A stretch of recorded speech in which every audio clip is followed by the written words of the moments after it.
Record to the computer.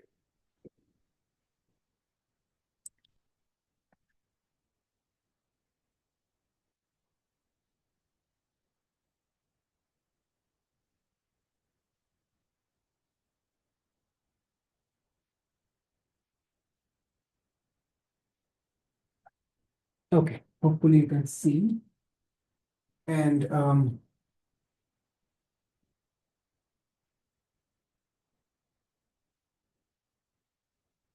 And hopefully we will get the record. So on the previous class, we started to discuss about the modern transistors, and we said that the modern transistors are very small size. They are roughly at the size of. I'm sorry. By the way, I'm seeing some new faces here. Are you guys for 4090 or you're doing something else? Yeah, 4090. 4090. So this is your first class. Is this your first class here? Yes, sir. Okay. Same thing for you? Now I heard it like I use the shower. No. I'm saying that. Yeah. Yes. So you were not there in the first two classes. No, I switched to this class right after the last session. I see. Switched from another class. Okay. Okay. Sounds good. Did you email me actually? Yeah. Oh, I see. Now I remember. Remind me your name again? Logan? Logan. Okay. So welcome, Logan. And how about you? I'm Sean. I just transferred. I see. Okay. Good. All right. So we have some new faces, and just to bring you up to the speed, in this course, we'll be mostly talking about electronic devices, how electronic devices function. And we'll try to get to the very fundamentals, like from the atomic point of view, what is the property of those devices and how those devices can be made better. For instance, you know that modern computers are super fast, especially the capacity of performance of computer has dramatically increased if you compare it from something 10 years back. And the reason is that you are able to make the devices super small. And the idea is that if you make something super small, you can put a lot of devices into small areas. And this is why you can hold a laptop, or you can even hold your smartphones, which contains actually billions of transistors and can perform super fast. So when things get small, we have to rethink that how we are going to control all this super small stuff. So let us say that our devices are super small. Actually, the current transistors, they have a dimensions of roughly 20 nanometers. Okay, so each of these devices, let me show you a picture of modern transistors. So on the very right hand side, you can see a electronic device. This is the very basic transistors that we deal with. And that devices, which is named as FinFET, you can see the corresponding dimension is 200 nanometers. In fact, this device can be even smaller. It can be roughly 20 nanometers or so. So once the device gets very small, then the corresponding behavior has to be modeled in terms of atomic arrangement, like how the individual atom works. I'll show you one more example here. So this is one of the current transistor and how it looks like. And if you take a cross section of it, this is the transmission electron microscopy for the same transistor. And you can see that these guys, they are so small that their thin width is 8 nanometers. So within 8 nanometers, you can roughly put 64 atoms. Okay. These are super, super small. To give an idea that how small it is, let me bring up the idea of how do we count number of atoms. So if you take a carbon material, most of the materials are made of carbons. Like if you take a pencil, graphite pencil, and if you take 12 gram of pencil leaves, that contains 10 to the power 23 number of atoms. So 10 to the power 23 is such a big number. If you start to count, let's say in each second, you start to count 1 atoms, okay? Then in order to count up to 10 to the power 23 number of atoms, which is just within the 12 gram of pencil, you have to live several thousand centuries. It's that big number. So now you see that a 12 gram, a 12 gram of pencil, it contains such a huge number of atoms. And now we are talking about just 64 atoms. So how small it really is, right? So since things becomes very small, we need to understand from the atomic perspective, like how the atoms are arranged, so that we can understand that how its property is going to look like, okay? When it's a property, basically we try to talk about electronic properties, like current. How much current does it conduct? How the current can be changed? These kind of stuffs. So if you look into the atomic arrangement of these structures, so the arrangement of atoms for materials can be divided into 4 different categories. One is solid, one is liquid crystal, and also some other differentiation.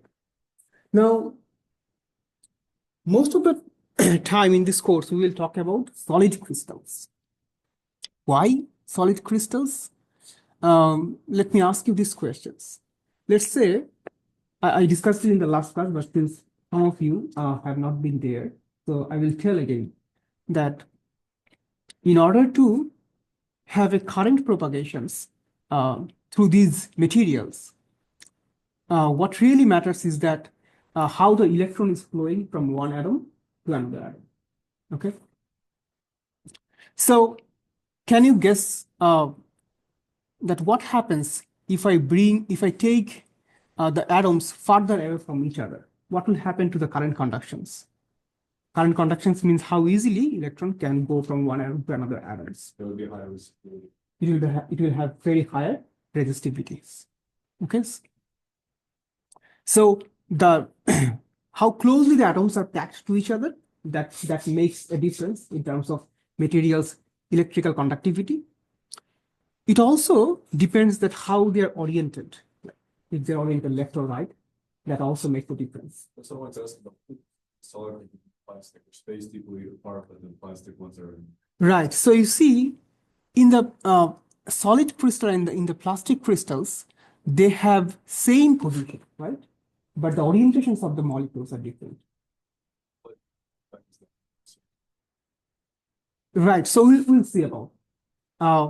It's yet to be discussed that how the arrangement of the atoms can make a difference in electrical conductivity. And the liquid and the I mean, for liquid crystal, the ones that are in the center there, are they just off, or do they move around, right? They all move around, yes. Okay. So there is no fixed position for the liquid. The only fixed position and the fixed orientation can come from the solid crystals. Okay. So as I said, that the atomic arrangements are super important because the size of the devices has become so small, like few atoms, 64 atoms make the difference. So if I ask you that which one of these, let's say that you want to control the current of a device. Control means either you want to turn it off or either you turn it on. If you want to control the device, which one of these structure is easier to control? In other words, let's say that this has all of these 4 materials have some current conduction properties, right? If I make a little nudge into one of these structures, let's say I make a little nudge here, I will just take it off or move it around. And I do it for all of these structures. Okay.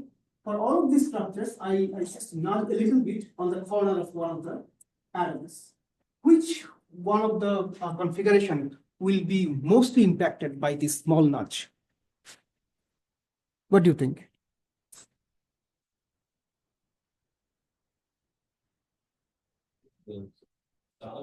The solid one?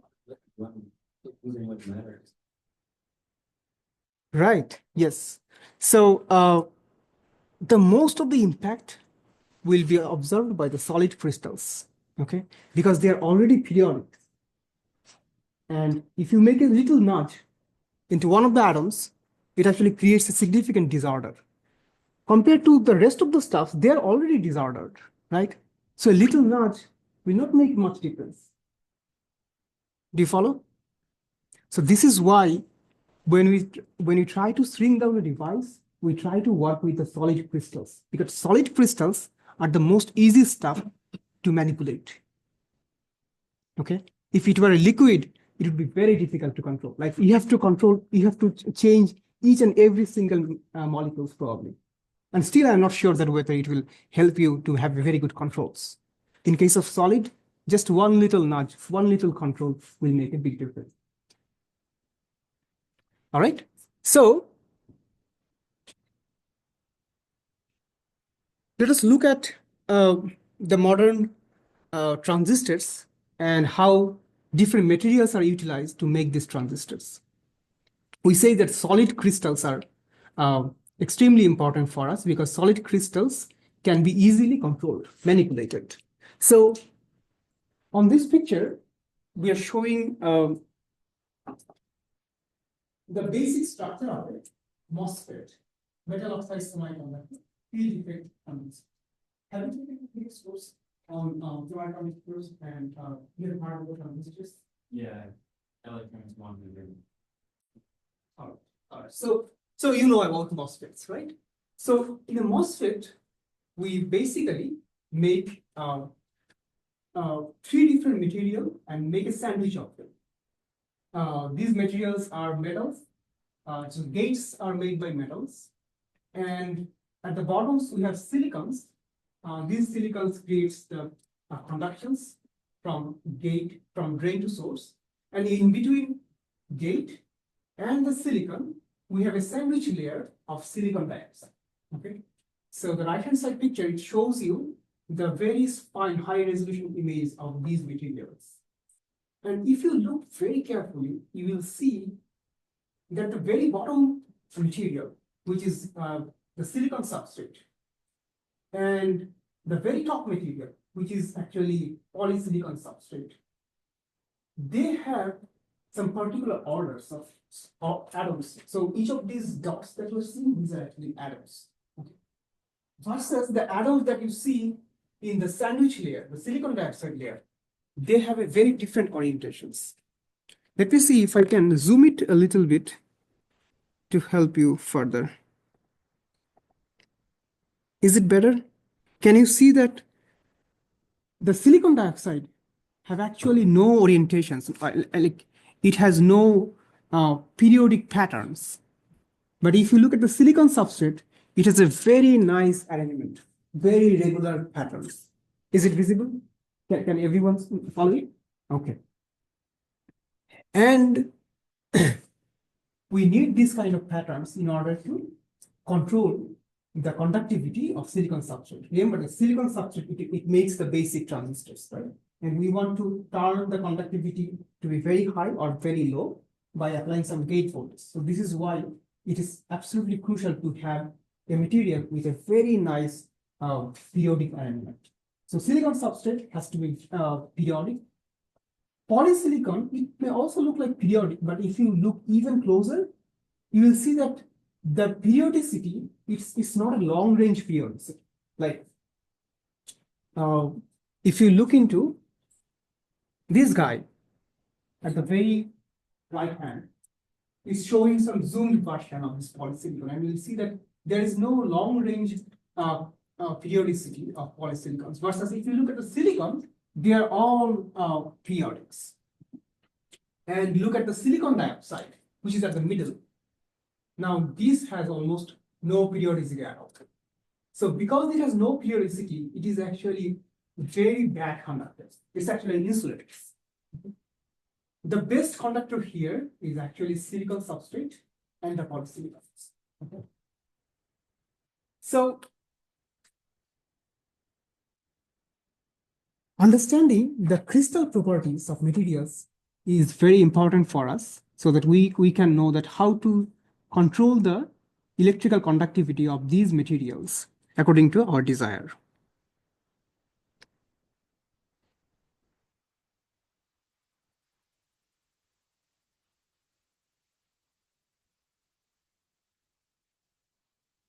All right, so let's try to understand that how we can analyze the property of a material with a nice periodic orders. So here's a simple cartoonish view of a periodic atoms in a two-dimensional sheet. So in order to understand the material property of these two-dimensional sheets, we can utilize its periodic factors. So what do we mean by that? Let's say I have two different conditions. In one case, I have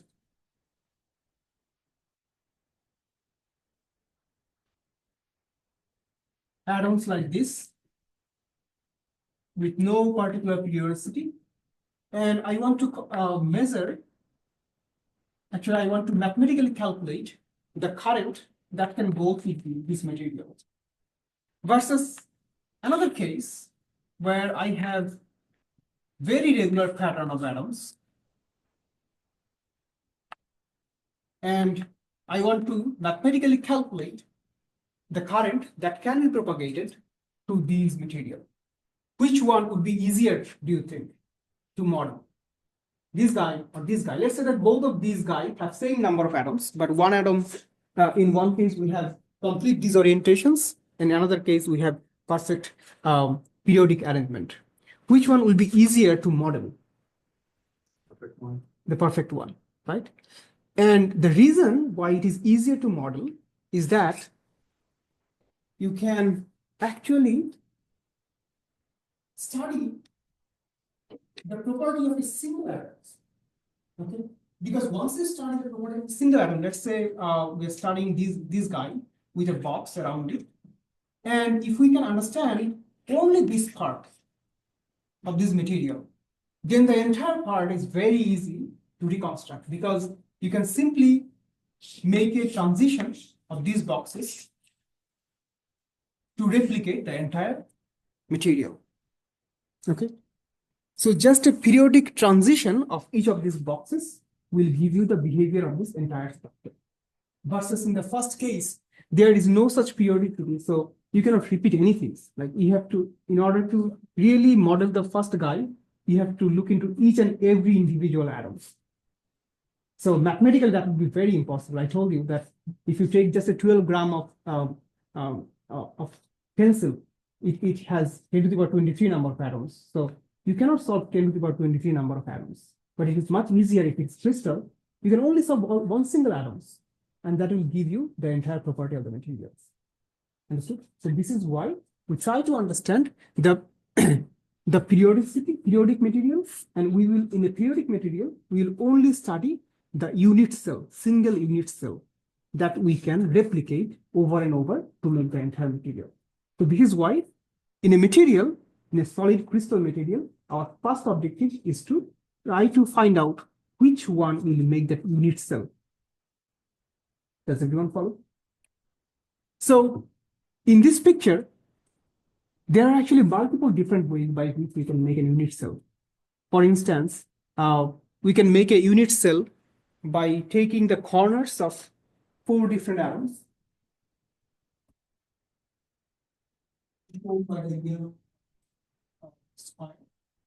We can make this one like this, where we have just one atom and surrounding that one atom in a box. Or we can make it this. We can take actually multiply and surround it with a blue box. you see that for each of these boxes, you can repeat these boxes and you can reconstruct them before. So it means that periodicity does not mean that each of these unit cells are unique. It can be, you can make many, many different kind of units. Okay? And repetition of all of these unit cells will reconstruct the original materials. All right.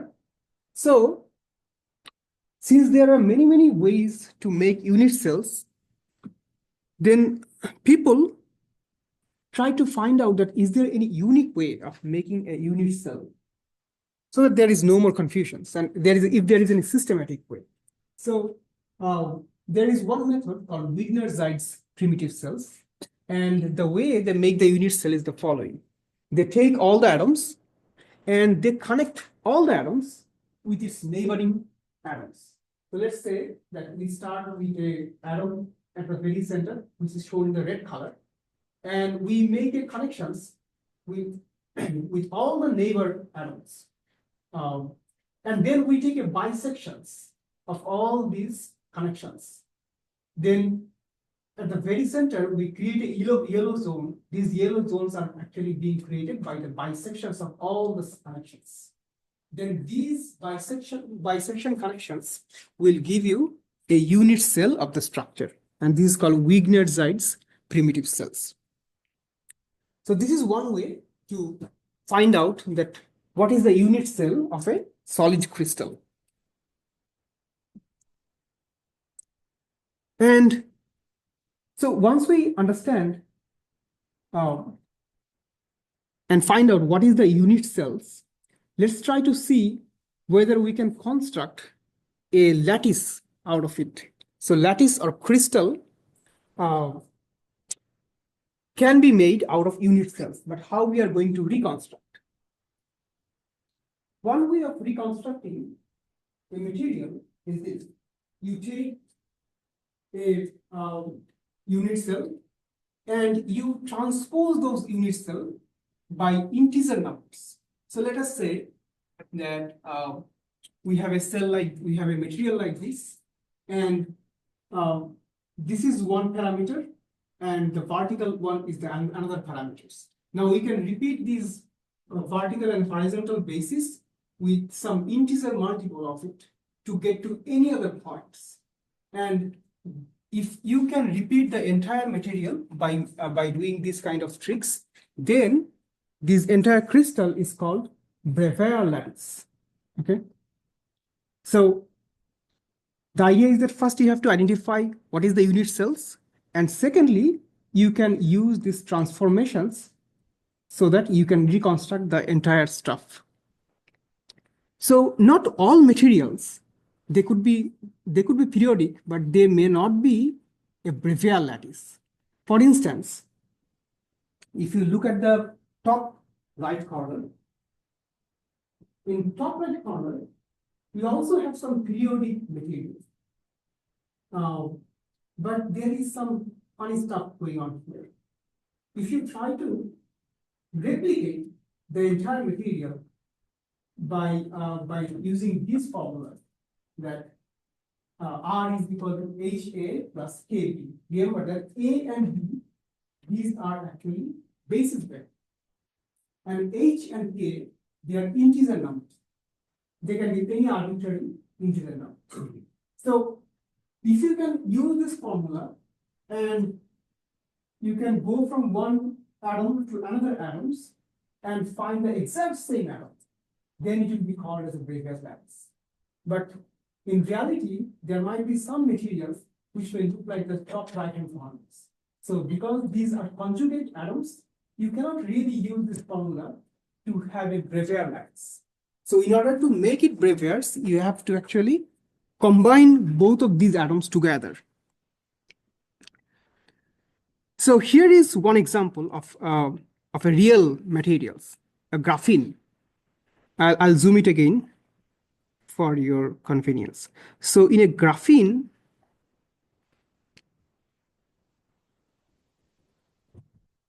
graphene is made of thin sheet of carbons. Okay, your pencil lead is the graphite. Okay, a thin sheet of graphite. In fact, And the interesting thing is that if you take a software and just try to pull it in and pull it out from your pencil bit, you will be able to extract some graphene. Okay.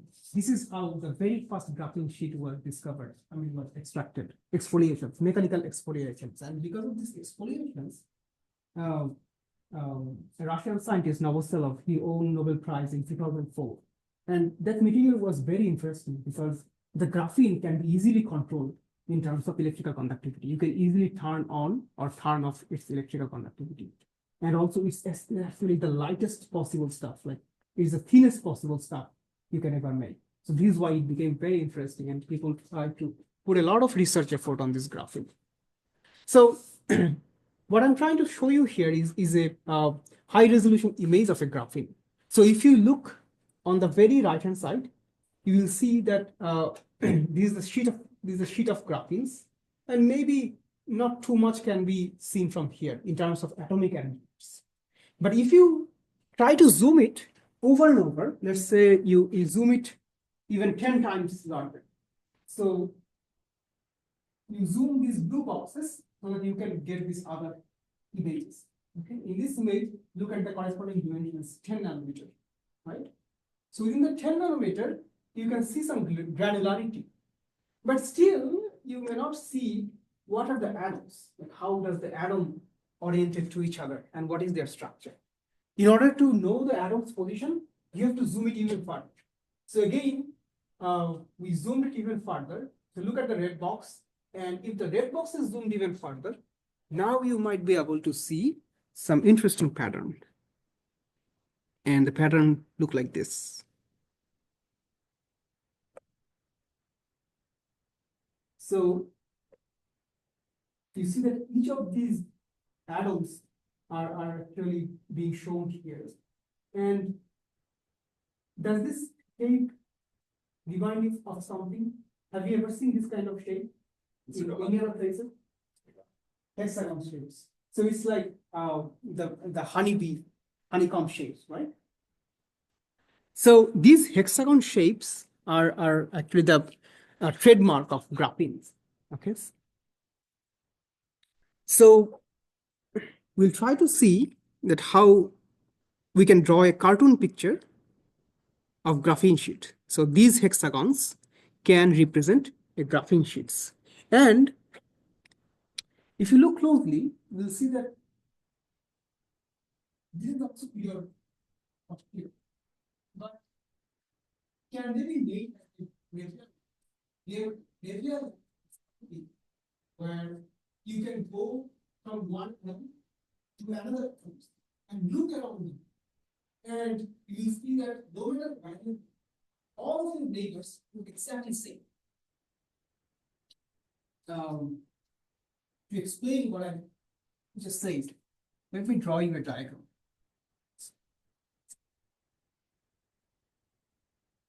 Let us say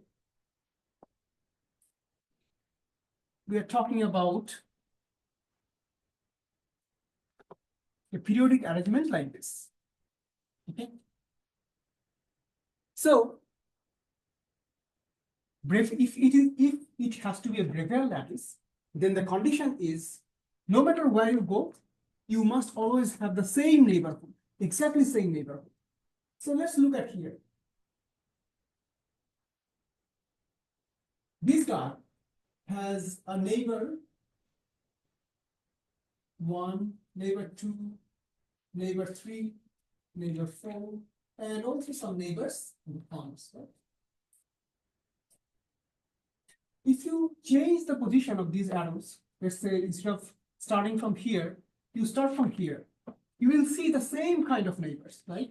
It will have 4 neighbors on north, south, east, west, and it will also have 4 neighbors on the corners, right? So these kind of structures are called Bravais lattice. No matter where you go, you see the same kind of neighbors.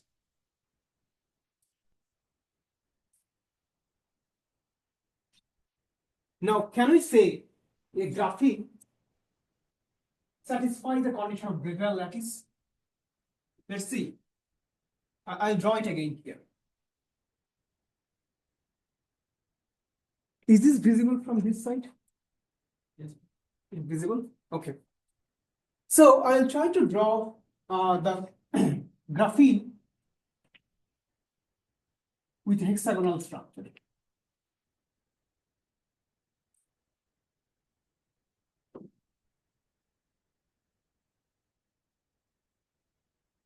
So we have many atoms. All atoms are structured in hexagonal shape.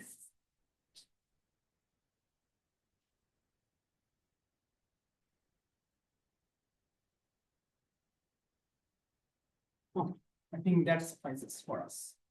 So these guys are repeated over and over. So do you think that this thing would satisfy the condition of Bravais lattice? Again, Bravais lattice is defined by the condition that no matter where you go, you must have same neighborhood. What do you think that whether graphene satisfies this condition or not? It satisfies? Okay. Let us see. So let's say this is A and this is B.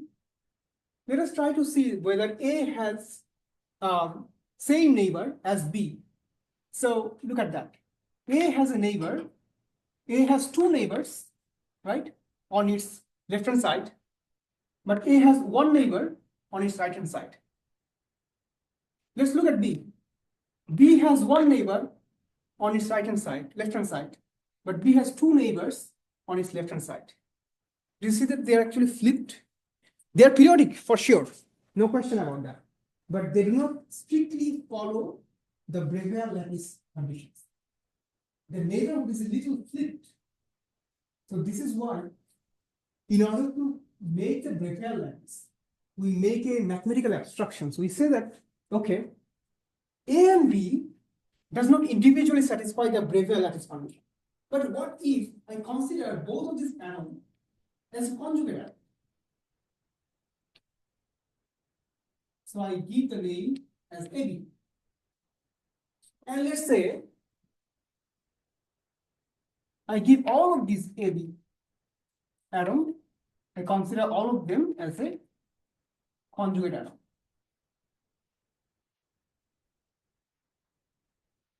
Okay, all of them is conjugate atom. Can you now check whether this conjugate atom will satisfy the Bravais lattice condition? That means no matter where you go, its neighborhood looks all same. Can you check whether this is true?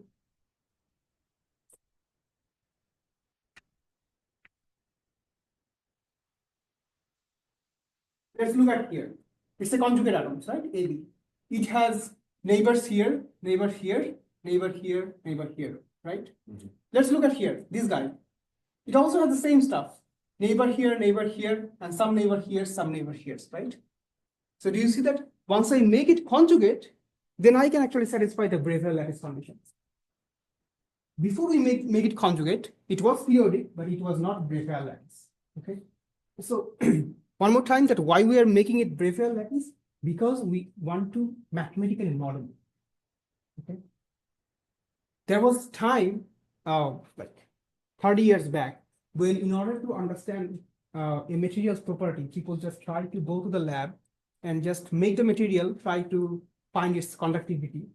But at one point of time, people realize that this is just becoming too difficult because there are so many materials and there are so many variations. So they cannot just rely on experimental data. They have to make some mathematical model so that they can understand that why it changes its properties. So this is why making a mathematical model is super important. And that is the idea of finding a good mathematical model. So making the Bravais lattice or identifying the Bravais lattice is the first step towards making that mathematical model. You follow? That why we're trying to convert it to Bravais lattice. So in case of graphene, we actually do this kind of trick so that it becomes simple to mathematically model. I think we have 5 more minutes left, right? Can you check? Yeah. Okay. All right.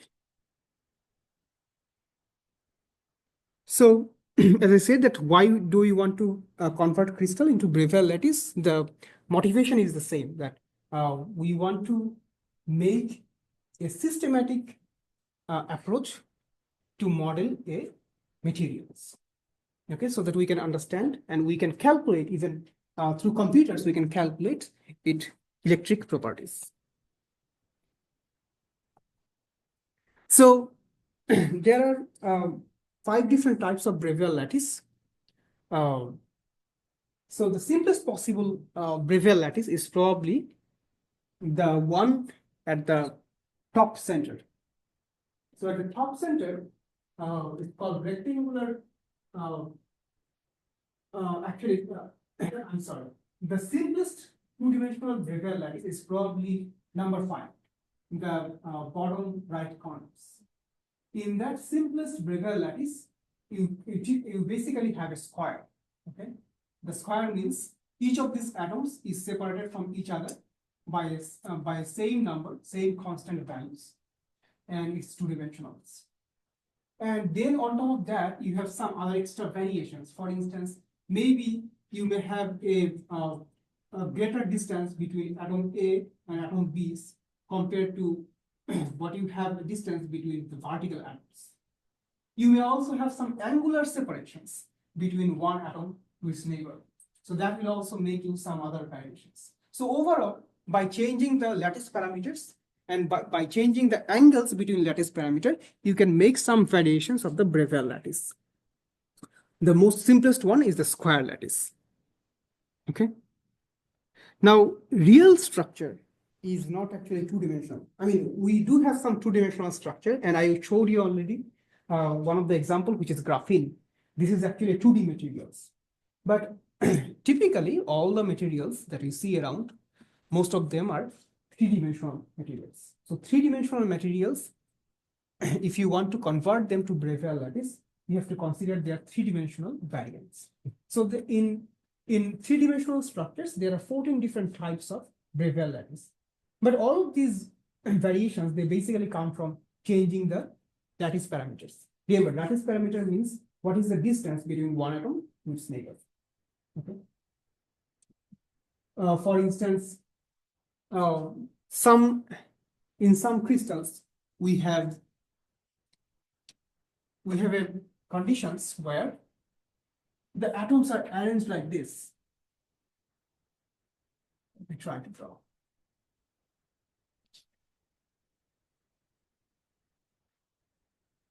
So let's say the atoms are arranged like a cube, 3-dimensional cube. So on each corner of this cube, you will find an atoms. So that's one structure. And this is shown by the second column at the very top row. It's called cubic crystal structure. And then by making some variations of this behavior, let's say you tilt it a little bit or you elongate it a little bit, in this way, you can make some other variations of Bravais. You also have another kind of variations which look like the following.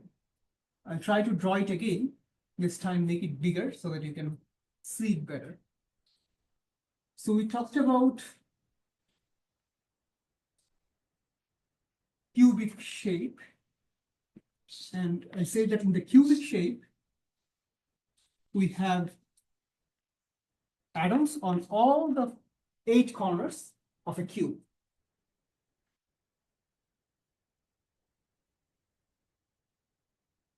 Like this. Now, apart from this cubic shape, there is one other variations where you will find some atoms sitting at the very center of the cube. Okay. And that's called body-centered cubic crystals. So this is called BCC, or body-centered cube. On the other hand,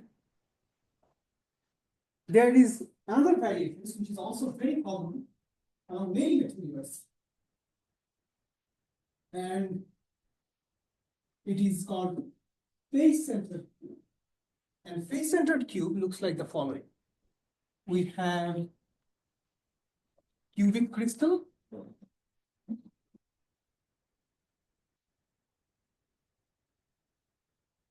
And apart from all the 8 corners, you will also have some atoms sitting on the faces of the cubes. So the cube has 8 faces in total, right? So on each of the face, you will have an atom sitting. So that's called face-centered cube.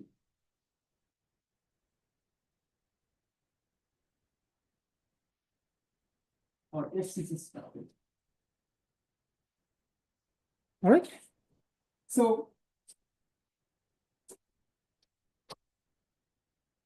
body-centered cube structure, face-centered cube structure, and there is one more structure which is hexagonal structure. Basically, if you take a document sheet and make multiple layers of document sheets, that will give you hexagonal structure. So these 3 types of structures are the most common in nature. And for instance, here is one example of just table salt, sodium chloride. Sodium chloride has a structure that is shown in the right hand side. And if you ask that, why does it belong? Which Bravais lattice does it look like? We'll discuss in next class. But here is just a straightforward answer that NaCl, sodium chloride, actually looks like face-centered cubic structure. In the next class, I will discuss a little bit that how we can understand that why NaCl is face-centered cubic. So I think today we should call it a day, right? What time is it? 13. Okay. All right, guys. So just to give you the summary, that today we discussed crystal structure. We tried to explain that why crystal structure is important. Remember that since we are making device small, we have to understand from the atomic point of view that how the property is mandated by the atomic behaviors. The atomic arrangement is very important, especially for the solid. So, and since the solid is periodic, solid crystals are periodic, in order to understand, in order to model, we have to find out the unit cells. And this is what we are trying to do. We are trying to see that how the unit cells can be defined. And once we can understand the periodicity of the unit cells, then we'll be able to make the model out of this. So from the model, we can actually predict that this is going to be its conductivity. You cannot even need to measure it. Okay. In fact, these days people do this kind of stuff. They actually do the computer simulations first. And then they try to make it in reality. And it makes it much faster. Yeah. That's what I was asking about. How accurate is the variation in real life? That how is it model? That's a good question. So we have some limitations, but still it is found out that it is much better to model it first and then actually make it, rather than blindly make it and try to see what is the difference. Material stuff. Like this or that stuff. Perfect. Is that possible? It is possible, yes. Yes. So this is also another area of research where people try to make the perfect materials. That's a very good question. In fact, all materials, if you try to make it, you will see that there are some kind of defects. Okay. But the interesting stuff is, let's say that instead of making 1000 atoms, what if you make just 64 atoms? Then the number of defects reduces. So this is one of the benefits of making device smaller. Okay. And it also becomes more easy because you can easily simulate 60 atoms rather than you are trying to simulate 1000 atoms. So that's the eventual goal, that we want to make the mathematical model of it so that we can predict what is the electrical conductivity. And then we will actually go to the lab and try to measure it. Okay. So this is what we will try. Thank you so much for your interest. We'll see you again on Monday.